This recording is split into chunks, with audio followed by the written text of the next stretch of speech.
Bismillahirrahmanirrahim. Welcome to Moon MD CAT. Today our topic of discussion is Coulomb's law.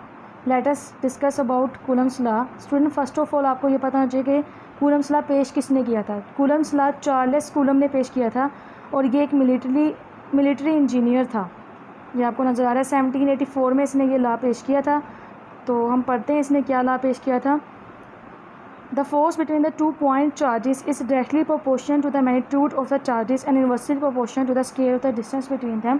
इस law का मतलब क्या है. पहली बात तो आपको ये पता होना चाहिए कि जो फोर्स है जो दो चार्जेस के दरमियान लग रही है वो उन चार्जेस के मैग्नीट्यूड के पर डायरेक्टली प्रोपोर्शनल है. लेकिन ये जो फोर्स दो चार्जेस के दरमियान लग रही है वो उन्हीं दो चार्जेस के दरमियान जो डिस्टेंस है उसके इन्वर्सली प्रोपोर्शनल है. अगर हम इसकी मैथमेटिकल फॉर्म देखें तो ये आपको स्क्रीन पे नज़र आ रहा है. F is directly proportional to Q1 and Q2 and R इसका और आर स्क्वायर इसका आ जाएगा हमारे पास इन्वर्स इसके साथ रिलेशन आ जाएगा.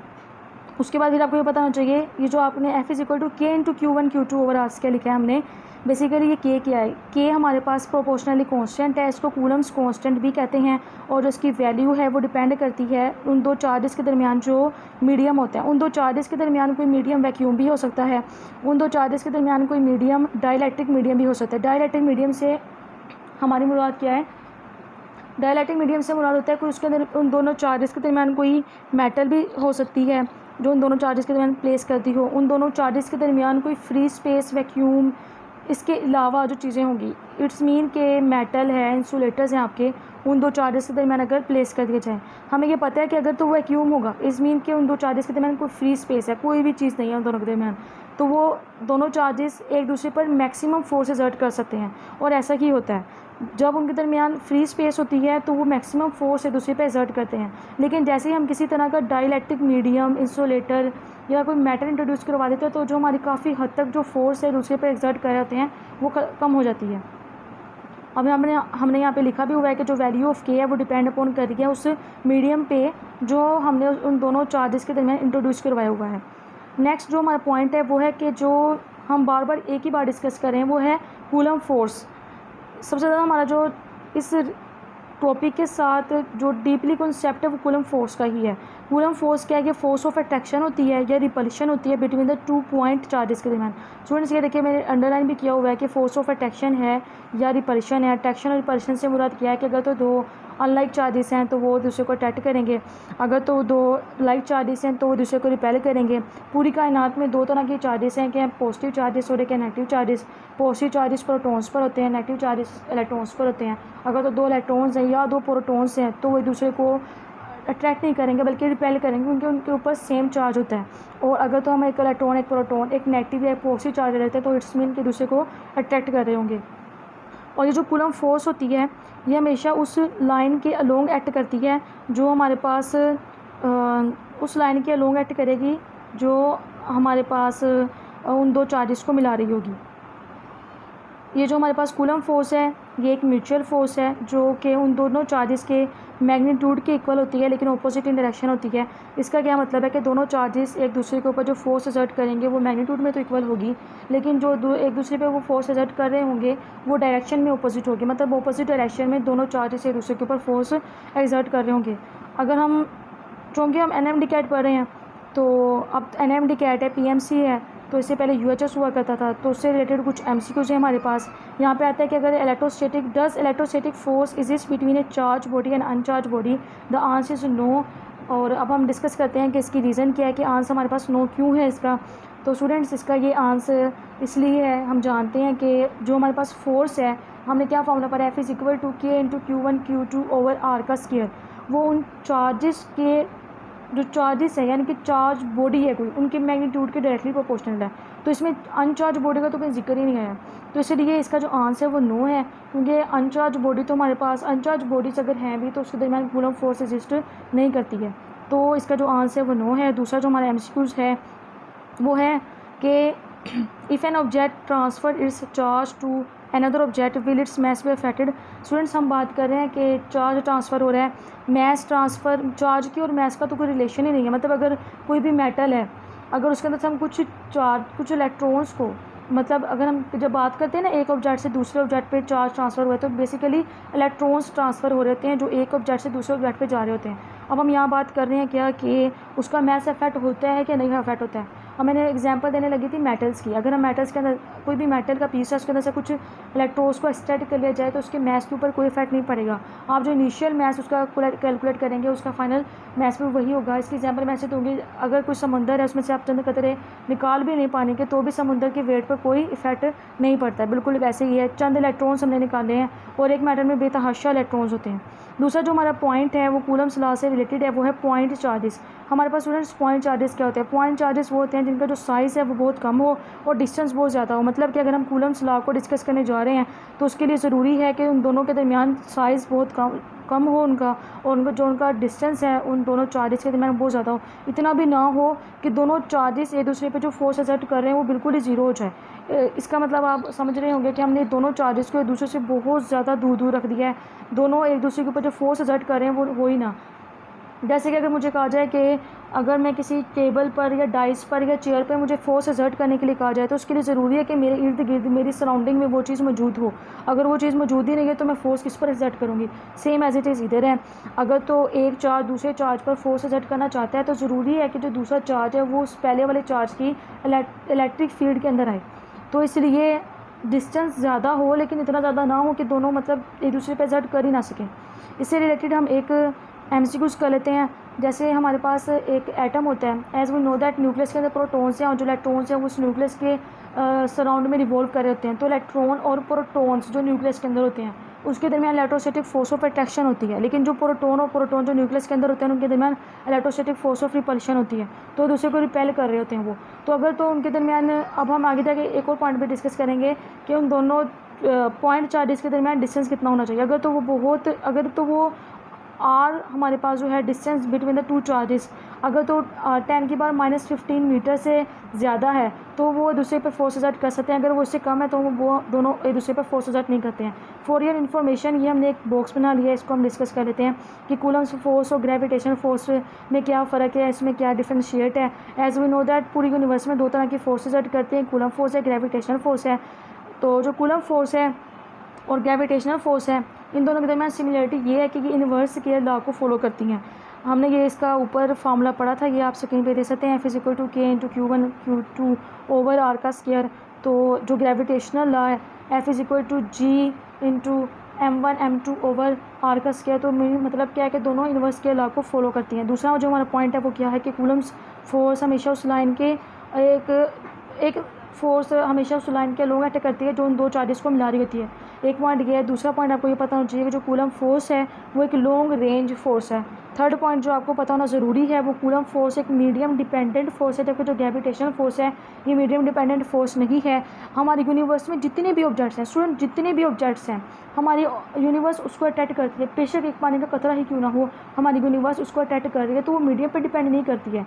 मतलब कि अगर एयर होगी तो हमारी ग्रेविटेशन फोर्स उसको अट्रैक्ट करेगी, रिपेल करेगी, तो ऐसा नहीं होता है, ठीक है। लेकिन जो हमारे पास कूलम फोर्स है इसके लिए ज़रूरी है कि इलेक्ट्रोस्टैटिक फोर्स ऑफ अट्रैक्शन या रिपल्शन होगी, चार्ज बॉडीज़ के दरमियान होगी। पहली बात तो ये है, और दूसरी बात ये है कि उन दो चार्ज बॉडीज़ के अलावा उसका डिस्टेंस है और मीडियम पे भी डिपेंड करती है जो उन दो चार्जेस के दरमियान होगा।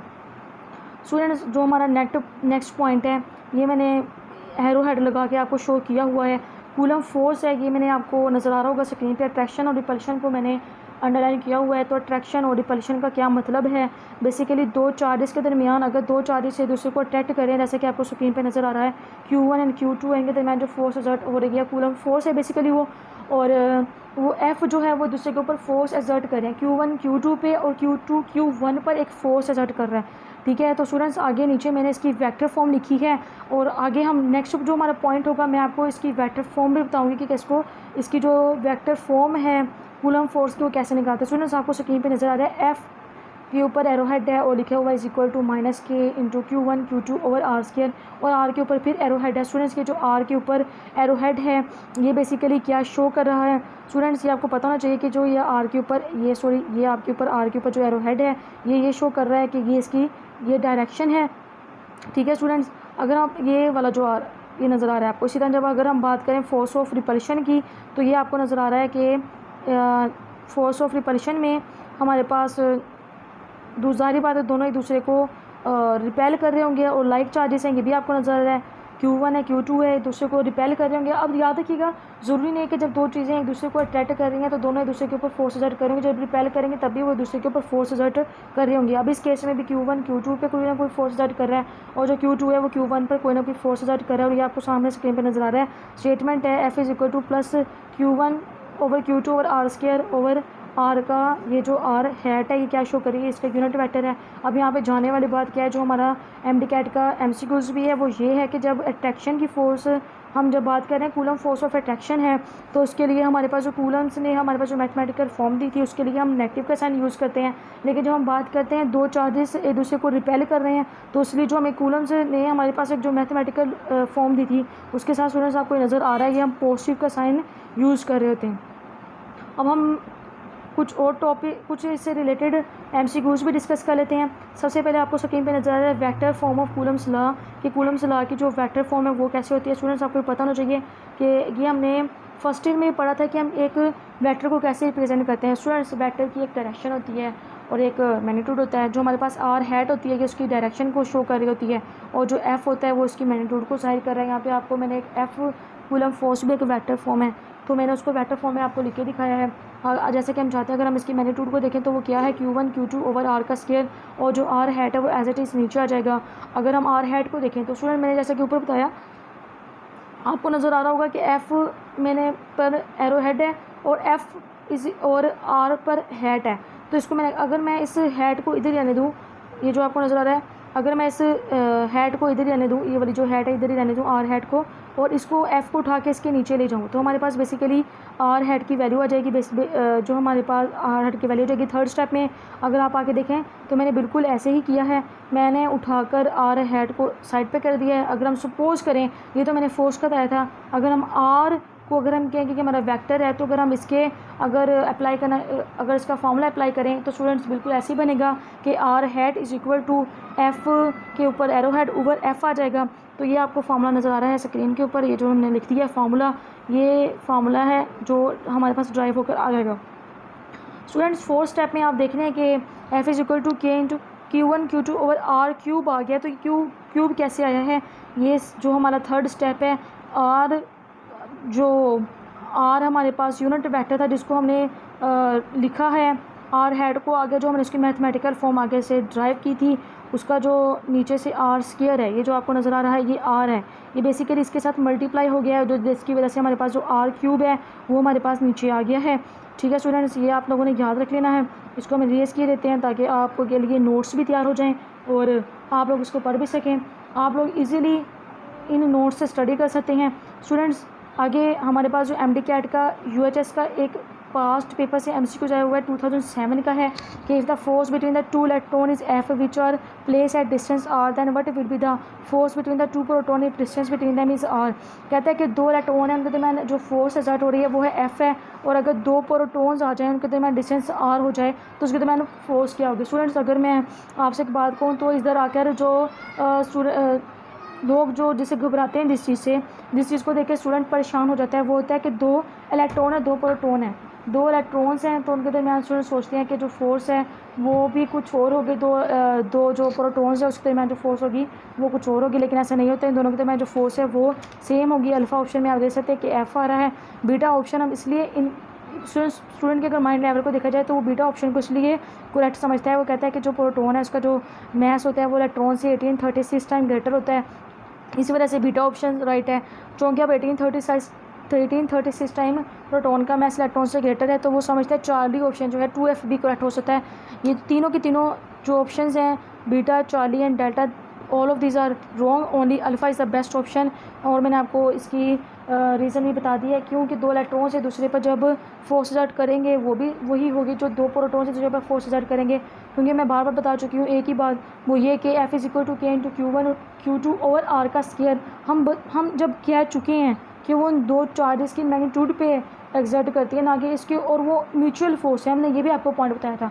तो वो दोनों चार्जेस दूसरे पर इक्वल बट ऑपोजिट डायरेक्शन में फोर्स एक्सर्ट कर रहे होते हैं, लेकिन उसकी मैग्नीट्यूड मैस के मैग्नीट्यूड पे ज़रूर असर होता है, सॉरी, लेकिन उसका जो है चार्ज है या जो उसका आप कह रहे हैं मैथ्स, उसके साथ उसका कोई रिलेशन नहीं है। अब मैंने जो ऑप्शंस हैं इसमें उन्होंने मैथ्स के लिए बताया जो कि रॉन्ग ऑप्शंस हैं। हमारा अल्फ़ा जो ऑप्शन है वो एक बेस्ट ऑप्शन है। स्टूडेंट यूएचएस के पास्ट पेपर में से जो दूसरा एमसीक्यूज आया है वो है कि if an electron is revolving around the nucleus of protium then what will be the Coulomb's law in vector form between them. Student सबसे पहले तो आपको ये पता होना चाहिए कि प्रोटियम क्या है। हम ना आइसोटोप्स पढ़ते हैं, इंशाल्लाह हम अपनी नेक्स्ट वीडियो में आइसोटोप्स के बारे में पढ़ेंगे। तो इधर हमारा जो पॉइंट है वो है प्रोटियम। ये आइसोटोप ऑफ द हाइड्रोजन है। आपको पता है हाइड्रोजन के 3 आइसोटोप्स हैं, प्रोटियम, ड्यूट्रियम एंड ट्राइटियम। जो आपका जिसका एटॉमिक नंबर भी 1 हो, जिसका मास नंबर भी 1 हो, उसको हम प्रोटियम कह रहे हैं। तो कहता है उसका जो न्यूक्लियस है उसमें प्रोटॉन्स है, सारी बात है। तो उसका जो इलेक्ट्रॉन है वो उसके गिर्द रिवॉल्व कर रहे हैं। ये जो पॉइंट है ये मैंने आपको जब मैंने आपको पॉइंट चार्जेस वाला पॉइंट बताया था तब भी मैंने आपको ये वाला थोड़ा सा डिस्कस किया था इस वाले पॉइंट को। तो दोबारा हम यहाँ पे डिस्कस कर लेते हैं कि जो प्रोटॉन से सारी बात है उन पे पॉजिटिव चार्ज है, जो इलेक्ट्रॉन है उस पर नेगेटिव चार्ज है, तो वो दोनों एक दूसरे को अट्रैक्ट कर रहे होंगे। ठीक है स्टूडेंट्स, हम पढ़ लेते हैं। अल्फा ऑप्शन में K square over R square और आर हैट। बीटा ऑप्शन है K square over R into R hat. तो देखेंगे ये तो ऑप्शन रॉन्ग है, तो मैंने पहले क्या दिया, कूलम्स जो लॉ है वो इनवर्स स्क्वायर लॉ को फॉलो करता है। चार्ली जो ऑप्शन है वो करेक्ट ऑप्शन है, और ये कैसे ऑप्शन है ये मैं आपको बताती हूँ। डेल्टा ऑप्शन भी देख लेते हैं, minus K square over R square, R square नहीं है सॉरी आर है खाली, तो ये भी रॉन्ग हो जाएगा। ठीक है, अगर हम देखें तो हमने ना इसमें 2 चीज़ें देखनी है। एक तो हमने फार्मूला देखना है कि वो करेक्ट है कि नहीं है। दूसरी चीज़ जो हमने देखनी है वो प्लस और माइनस का साइन है। मैंने पहले भी बता दिया था स्टूडेंट्स के इलेक्ट्रॉन और प्रोटॉन दोनों के ऊपर जो चार्ज है दोनों पर इनवर्स है, तो नेगेटिव है और एक पर पॉजिटिव है। तो इलेक्ट्रॉन जो है प्रोटॉन्स जो हैं वो इलेक्ट्रॉन्स को अटैक कर रहे होंगे। तो यहाँ पर जो ऑप्शन हमारा है Charlie is the best option, वो हमारा फार्मूला भी करेक्ट है। और जो हमारी जो बात है, एक जो पॉइंट है कि एक जो प्रोटॉन है वो इलेक्ट्रॉन को अटैक कर रहा होगा, और जो अट्रैक्टनेस है कूलम्स ऑफ फोर्स के मुताबिक वो हमारा माइनस साइन इंडिकेट कर रहा होगा, वो भी इसके मुताबिक शो हो रही है। दूसरा हमारा जो एमसीक्यूज़ है वो इससे रिलेटेड है। This is one of the most important MCQs, वो है कि इफ़ 2 इलेक्ट्रॉन्स हैं अगर इन दोनों को एक दूसरे के करीब लेकर आया जाए, close each other potential energy will भी, तो हमने उसके दरमियान पोटेंशियल एनर्जी बतानी है। अगर हम इसको स्टूडेंट के माइंड लेवल के मुताबिक देखें तो स्टूडेंट ये सोचता है कि उसके दरमियान जो पोटेंशियल एनर्जी है वो डिक्रीज़ होगी। अब स्टूडेंट्स ये क्यों सोचते हैं कि पोटेंशियल एनर्जी डिक्रीज़ होगी, क्योंकि स्टूडेंट ये कहता है, स्टूडेंट का आंसर क्या होता है जब उससे पूछा जाता है, तो वो कहता है कि जो 2 चार्जेस हैं मूव करते हुए आ रहे हैं तो उनके पास काइनेटिक एनर्जी है, तो इस वजह से जो उनकी काइनेटिक एनर्जी की वजह से पोटेंशियल एनर्जी डिक्रीज़ हो रही होगी, काइनेटिक एनर्जी इंक्रीज़ हो रही होगी। तो स्टूडेंट्स हैं वो हमेशा गलत सोचते हैं। Alpha is the best option. Student अब मैं आपको बताऊं कि इंक्रीज़ कैसे हो रही होगी। बाकी जो बीटा ऑप्शन है, चार्ली ऑप्शन है सेम, और डेल्टा तो हो नहीं सकता। ठीक है, इंक्रीज़ कैसे हो रही होगी स्टूडेंट, हम इसके बारे में रीज़न करते हैं। स्टूडेंट यहाँ पे मैंने सोल्यूशन लिखा हुआ है, W is equal to F D, work done is equal to F D है। सारी बात है, 2 चार्जेस दूसरे करीब आ रहे हैं तो डिस्प्लेसमेंट भी कवर हो रहा है। दोनों चार्जेस बेशक लाइक चार्जेस हैं या अनलाइक चार्जेस हैं, दूसरे के ऊपर कुछ ना कुछ फोर्स भी एक्सर्ट कर रहे होंगे। ठीक है, तो वर्क एक फॉर्म है एनर्जी की, और जो दोनों चार्जेस के दरमियान अब वो जो फोर्स लगा रहे हैं एक दूसरे के ऊपर, वो in the form of electrical potential energy उनके दरमियान स्टोर होती जाएगी। W is equal to F D है, तो मैंने पहले बताया कि भाई work is a form of energy, तो इलेक्ट्रिकल पोटेंशियल एनर्जी जो दूसरे के दरमियान स्टोर कर रहे हैं, तो electrical potential energy is equal to हो जाएगी एफ डी। एफ की जो वैल्यू है हमारे पास है के into Q2 over D square over D into D sorry. Students मुझसे ये भी पूछते हैं, जो मेरे स्टूडेंट्स हैं वो कहते हैं कि मैम हाँ आपने यहाँ पे डी स्क्वायर लिखा है, हम तो फार्मूले में आर स्क्वायर लिखते हैं। तो भाई जनरल नॉलेज की बात है, डी स्क्वायर है, आर स्क्वायर है, एक्स स्क्वायर है, ये हम मैथमेटिक्स में रूल यूज़ करते हैं कि ये सब के सब क्या शो कर रहे होते हैं, ये डिस्टेंस को शो कर रहे होते हैं स्टूडेंट्स। अब आप देख सकते हैं कि जो डी स्क्वायर एक डी से कट हो जाएगा तो हमारे पास जो फाइनल फार्मूला बनेगा, जो हमने एक उसको हाईलाइट भी किया हुआ है, वो होगा electrical potential energy is equal to K into Q1 over Q2 into over R D. ये हमारे पास फाइनल फार्मूला हो जाएगा स्टूडेंट। ये one of the most important MCQs है। हम अपनी नेक्स्ट वीडियो में जो ये वीडियो है आपकी, इसके अंदर सिर्फ हमने अपना आधा लेक्चर डिस्कस किया है, पार्ट 1 है, इसका जो पार्ट 2 है उसके अंदर हम प्रिंसिपल ऑफ सुपरपोजिशन, उससे रिलेटेड एमसीक्यूज़, उससे रिलेटेड कुछ पॉइंट्स हैं वो डिस्कस करेंगे इंशाल्लाह, और उसके अंदर हम अपना इफेक्ट ऑफ मीडियम भी देखेंगे। इस वीडियो में मैंने आपको जो इलेक्ट्रिकल पोटेंशियल एनर्जी है इसका सिर्फ फार्मूला करवाया, तो इंशाल्लाह आने वाली वीडियो में हम उसके अंदर इससे रिलेटेड कुछ एमसीक्यूज़ भी डिस्कस करेंगे। स्टूडेंट्स जो हमारा नेक्स्ट पॉइंट है, इस पॉइंट के बाद है वो है 2 charges and medium between them. अब मैं आपको करवाऊंगी कि 2 चार्जेस है, थोड़ा सा टच देंगे बस हम, बाकी जो इसकी एक्सप्लेनेशन है तो इंशाल्लाह हम अपनी नेक्स्ट वीडियो में कूलम्स लॉ और पार्ट 2 लिख के जब आप सर्च करोगे तो आपके पास वो वीडियो आपके पास अपलोड हो जाएगी, आपके पास डाउनलोड हो जाएगी, तो उसमें आप देख भी सकेंगे। तो हम डिस्कस करते हैं 2 चार्जेस है उनके दरमियान जो मीडियम है वो, तो Q1 है Q2 है, इनके दरमियान जो मीडियम है, अगर हम सपोज करते हैं कि वो एक फ्री स्पेस है, तो हम जानते हैं कि जो वैल्यू ऑफ के है बेसिकली वो मीडियम पे डिपेंड करती है। तो अगर तो वो फ्री स्पेस है तो जो उसकी वैल्यू होगी वो होगी 1/4 पाई एप्सिलॉन नॉट। ये जो आपको नज़र आ रहा है पाई के बाद ये जो वैल्यू है वो है एप्सिलॉन नॉट। पहले इसकी वैल्यू पे जाने से पहले हम कुछ डिस्कस कर लेते हैं एप्सिलॉन नॉट के बारे में। Epsilon naught is equal to होता है 1/4 पाई के, जो कि हमने ऊपर वाला जो फॉर्मूला है ये वाला formula 1/k is equal to 1/4 pi epsilon naught इसी से किया है ड्राइव। अगर हम इसकी वैल्यूज़ पुट करें, एप्सिलॉन नॉट की जो वैल्यू होती है वो हम पुट करें तो वो 8.85 मल्टीप्लाई 10⁻12 होती है कूलम स्क्वायर पर न्यूटन पर मीटर स्क्वायर। और जो हमारे पास है वैल्यू ऑफ के है वो 9 मल्टीप्लाई 10⁻9 न्यूटन मीटर स्क्वायर पर कूलम का स्क्वायर आती है। बेसिकली अगर आप इस पर गौर करें तो जो एप्सिलॉन नॉट और के की जो वैल्यू है वो दूसरे के इनवर्स हैं। और ये आप अगर आपको के की वैल्यू आती है तो एप्सिलॉन नॉट की वैल्यू आप निकाल सकते हैं, अगर आपको एप्सिलॉन नॉट की वैल्यू पता है तो आप के की वैल्यू आसानी से निकाल सकते हैं। स्टूडेंट्स नीचे मैंने एक पॉइंट लिखा हुआ है कि परमिटिविटी ऑफ फ्री स्पेस जो है उसकी वैल्यू है, दोबारा से वही पॉइंट रिपीट किया गया है।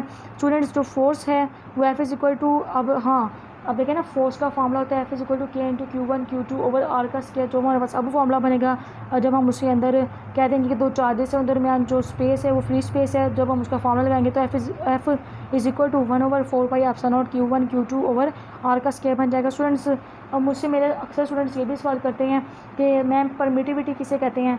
तो स्टूडेंट्स देखें, परमिटिविटी, परमिट इजाज़त देना से आंसर निकला है। अगर तो परमिटिविटी ऑफ फ्री स्पेस है तो सारी बात है वो मैक्सिमम फोर्स, मैंने कहा था एग्जर्ट करते हैं, मैक्सिमम एक दूसरे पर फोर्स एग्जर्ट हो सकती है दोनों चार्जेस की।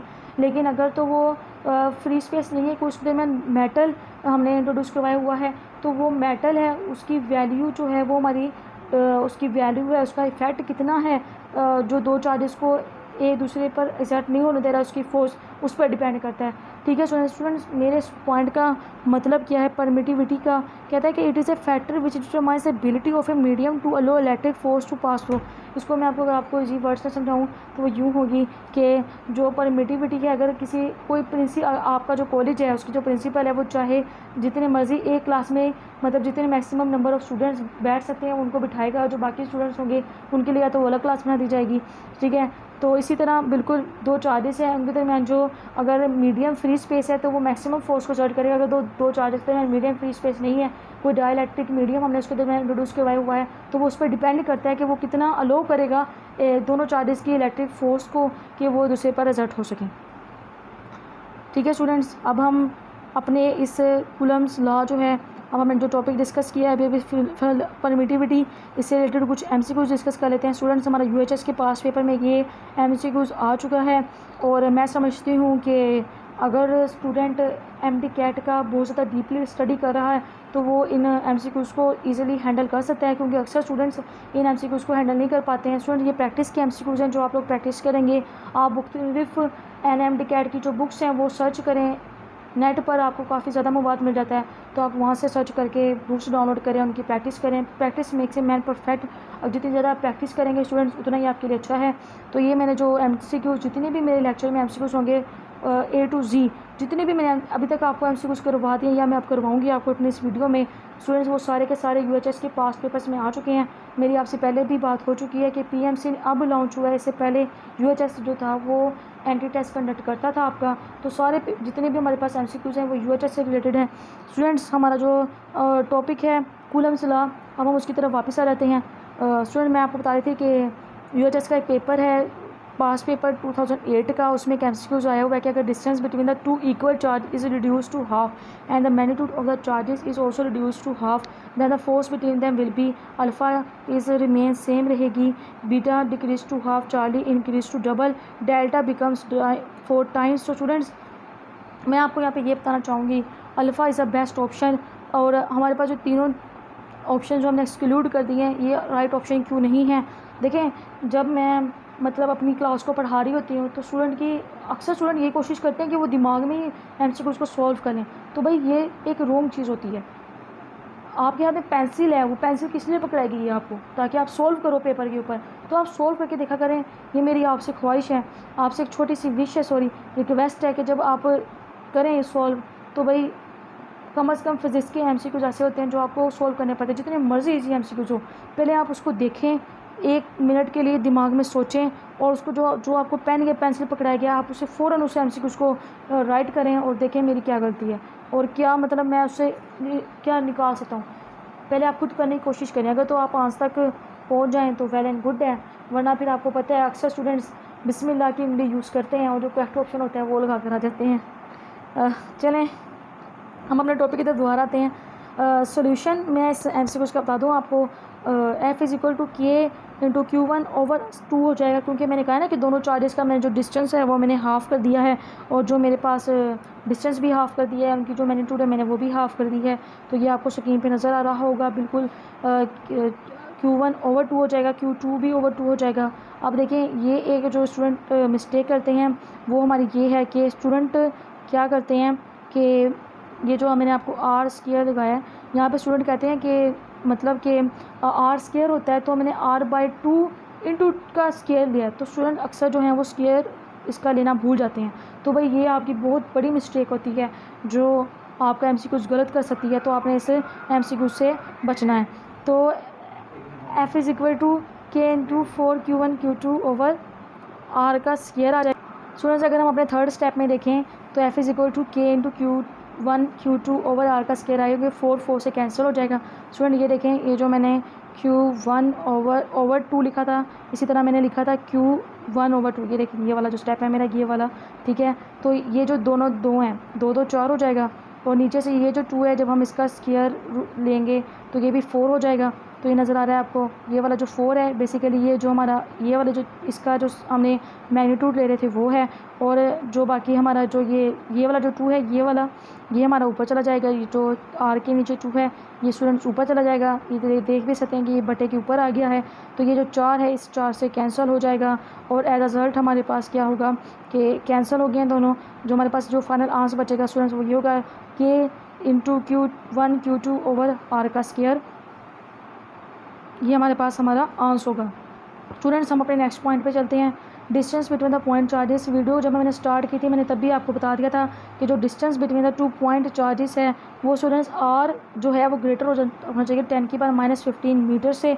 तो स्टूडेंट इसका क्या मतलब है कि मैंने पहले आपको बता चुकी हूँ इस पॉइंट को। हम इस पॉइंट को दोबारा डिस्कस कर लेते हैं।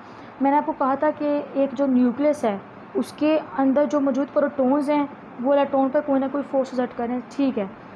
जो प्रोटॉन है वो दूसरे प्रोटॉन पे जो फोर्स एक्सर्ट कर रहा है, अगर आपसे पूछा जाए कि जो न्यूक्लियस है उसके दरमियान जो प्रोटॉन्स एक दूसरे पे फोर्स एक्सर्ट कर रहे हैं वो कितनी होगी।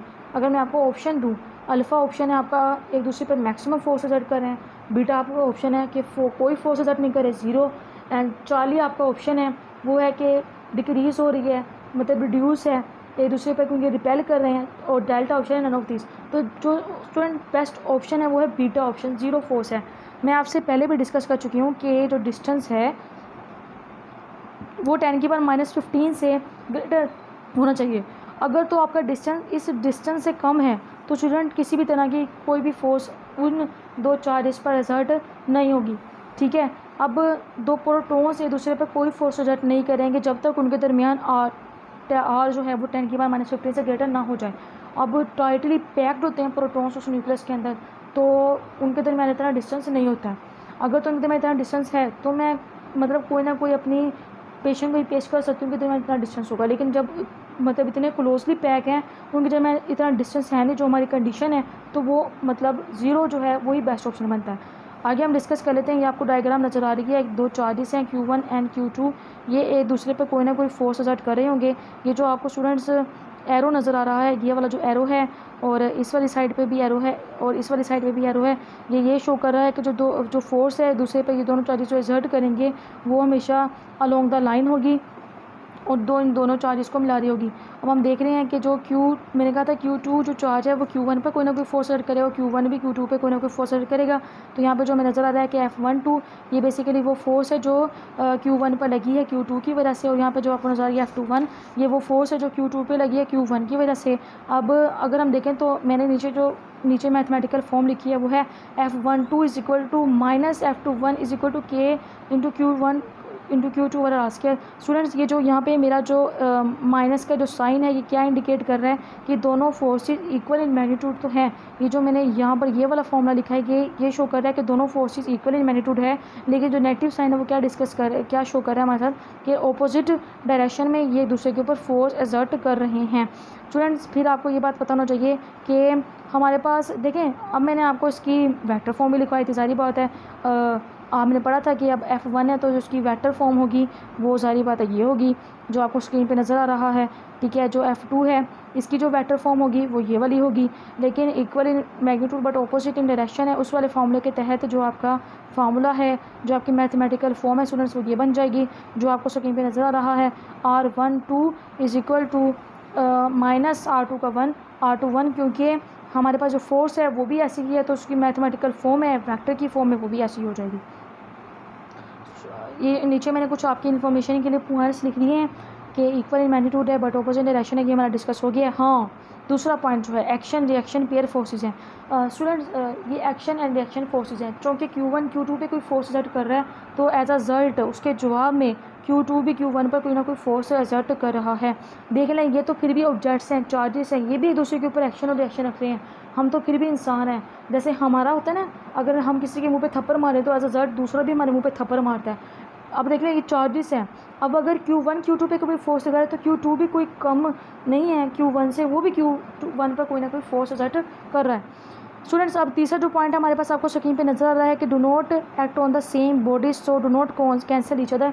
ये याद रखिएगा, अगर एक ही बॉडी पर कोई दो फोर्सेस एक्सर्ट कर रही हों तो वो एक दूसरे को कैंसिल कर सकती हैं। अगर मैं स्टूडेंट्स आपको बताऊं, जैसे ये कोई बॉडी है, आपको ये स्क्रीन पे नज़र आ रहा है, ये कोई सोजन मैस है, इसके ऊपर यहाँ से भी कोई फोर्स एक्सर्ट हो रही है, यहाँ से भी कोई फोर्स एक्सर्ट हो रही है, ठीक है। ये F1 है और ये हमारी F2 है। तो स्टूडेंट्स ये याद रखिएगा ये दोनों फोर्सेस एक दूसरे को कैंसिल कर सकती हैं, लेकिन चूँकि ये दोनों जो फोर्सेस हम जो कूलम फोर्स डिस्कस कर रहे हैं वो मतलब एक दूसरे पर एक्ट तो कर रही होती हैं, एक्शन और रिएक्शन होती हैं, अपोजिट इन डायरेक्शन होती हैं, लेकिन स्टूडेंट्स याद रखिएगा कभी वो एक ही बॉडी पे एक्ट नहीं कर रही है। अगर एक ही बॉडी पे होती तो वो एक दूसरे को कैंसिल कर सकती थी, जैसे कि अभी भी मैंने आपको डायग्राम में बनाकर दिखाया था। हम दोबारा से डायग्राम बना लेते हैं आपके लिए ताकि आपको अच्छी समझ आए। स्टूडेंट्स ये देखेंगे ये कोई बॉडी है, इसके ऊपर यहाँ से भी एक कोई बॉडी फोर्स एक्सर्ट हो रही है, यहाँ से भी फोर्स एक्सर्ट हो रही है, एक ये फोर्स F है और दूसरी भी यहाँ पर फोर्स एक्सर्ट है।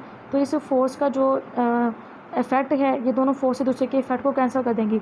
लेकिन जो कि कूलम फोर्स होती है दो चार्जेस के दरमियान होती है, एक ही बॉडी पे एक्ट नहीं कर रही होती है हमारे पास, बल्कि दो चार्जेस होते हैं जिसके ऊपर ये फोर्स एक्सर्ट कर रही होती है। इसकी वजह से जो हमारा ऑप्शन अगर आ भी जाता है कि अगर एक से दूसरे के इफेक्ट को कैंसिल कर देंगे तो वो रॉन्ग होगा।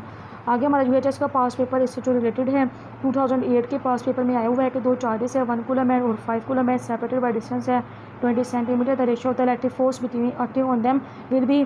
तो अगर हम स्टूडेंट के माइंड लेवल को देखें तो स्टूडेंट सोचता है कि 1:5 होगा, beta is the best option, या फिर वो डेल्टा ऑप्शन को बेस्ट ऑप्शन समझता है, जो कि हमारे पास रॉन्ग ऑप्शन है। हमारे पास जो बेस्ट ऑप्शन है वो है चार्ली, और चार्ली ऑप्शन बेस्ट ऑप्शन क्यों है तो उसकी रीज़न ये दी जाती है। स्टूडेंट ये समझता है कि ना एक 1 कूलम का है दूसरा 5 कूलम का है, तो जो 5 कूलम वाला है वो 1 कूलम पर ज़्यादा फोर्स लगाएगा। हम बार बार ये पॉइंट डिस्कस कर चुके हैं कि जो फोर्स है वो उनकी मैग्नीट्यूड के डायरेक्टली प्रोपोर्शनल है, तो F is directly proportional to Q1 Q2 लगाएंगे जब हम, तो 5 × 1 5 हो जाएगा। दोनों चार्जेस एक दूसरे पर 5 माइक्रो कूलम की चार्ज एक दूसरे पर फोर्स एक्सर्ट करेंगे। जो हमारे पास कूलम फोर्स होती है वो वैसे भी म्यूचुअल फोर्स है, वो एक दूसरे पर equal in magnitude force exert करेंगे, लेकिन वो डायरेक्शन में अपोजिट होगी। तो 1:1 this is the best option.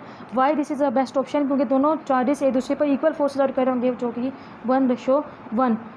आगे हमारे पास इसी से रिलेटेड एक MCQ है कि ग्राफ वाला MCQ देख लेते हैं। क्या लिखा हुआ है कि अगर एक पॉइंट चार्ज है जिसको हमने कुछ डिस्टेंस पे रखा हुआ है x है, फ्रॉम दूसरे point from another point charge से, और एक्सपीरियंस कर रहा है, एक फोर्स है ऑफ रिपल्शन है, और which one of the following graph shows that the force is related to X. वो क्या कह रहा है कि ना दो मतलब पॉइंट चार्जेस है जिसको कुछ डिस्टेंस से किया हुआ है, हमने सेपरेट किया हुआ है, दोनों चार्जेस कुछ ना कुछ फोर्स एक्सर्ट कर रहे हैं। तो वो कहता है कि दोनों चार्जेस दूसरे पर जो फोर्स एक्सर्ट कर रहे हैं वो फोर्स जो है वो उसके डिस्टेंस से किस तरह रिलेट करेगी। सिर्फ स्टूडेंट को कंफ्यूज करने के लिए इतनी लंबी स्टेटमेंट लिखी गई है।